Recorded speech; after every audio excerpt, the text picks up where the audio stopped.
14ই November. দক্ষিণ কোরিয়ার আকাশও নীরব থাকে এদিন। রাস্তা শুনশান, শহর কোলাহলহীন।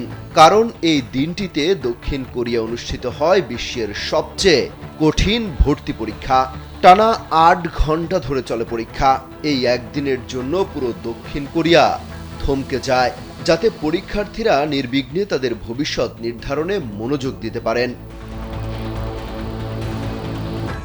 এদিন পরীক্ষার্থীদের মনোযোগে যেন কোনো প্রকার বিঘ্ন না ঘটে, তার জন্য নেওয়া হয় যাবতীয় পদক্ষেপ। বজায় রাখা হয় পিন পতন নীরবতা। কোনোভাবেই যেন শব্দ কানে না আসে, এজন্য বন্ধ রাখা হয় বিমান চলাচলও। বাজানো যায় না গাড়ির হর্ন। প্রার্থনায় বসে যান অভিভাবকরা। বাংলাদেশের একমাত্র মাল্টিন্যাশনাল টাইলস ব্র্যান্ড আরএকে সিরামিক্স। এদিন শহরের রূপটাই বদলে যায়। অফিস, আদালত, দোকানপাট খোলা হয় অনেক দেরিতে, যেন কোনোভাবেই পরীক্ষার্থীরা জ্যামে না পড়েন। কোনো কারণে কেউ যদি দেরি করে ফেলেন, তাকে পরীক্ষা কেন্দ্রে পৌঁছতে সড়কে মোতায়েন থাকে 10,000-এর বেশি পুলিশ কর্মকর্তা। সাহায্য করতে প্রস্তুত থাকে পুলিশ, দমকল বাহিনী এবং অ্যাম্বুলেন্স।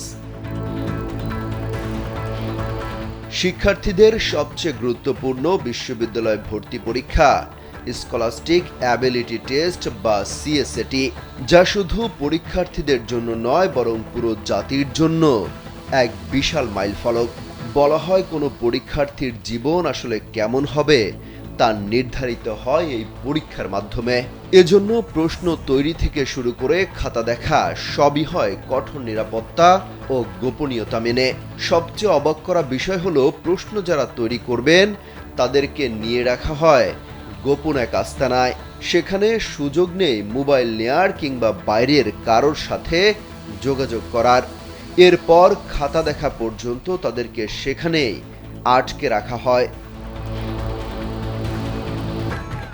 8 ঘন্টার ম্যারাথন এই সুনেং পরীক্ষায় এবছর অংশ নিয়েছে 5,22,670 জন শিক্ষার্থী, যা গত বছরের তুলনায় 18,082 জন বেশি।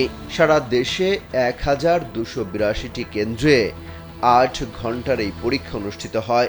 শিক্ষার্থীরা 5টি বাধ্যতামূলক বিষয়ে পরীক্ষা দেয়: কোরিয়ান ভাষা, অঙ্ক, ইংরেজি, কোরিয়ান ইতিহাস এবং সোশ্যাল স্টাডিজ। এই পরীক্ষা দক্ষিণ কোরীয়দের এক জাতি হিসেবে উত্থান এবং তাদের ভবিষ্যতের প্রতি এক অদম্য বিশ্বাসের প্রতীক। সুনেং যা শুধু একটি পরীক্ষাই নয়, এটি একটি জাতির শক্তি এবং স্বপ্নের ঐতিহ্য। অমিত হাসান রবিন, কালবেলা।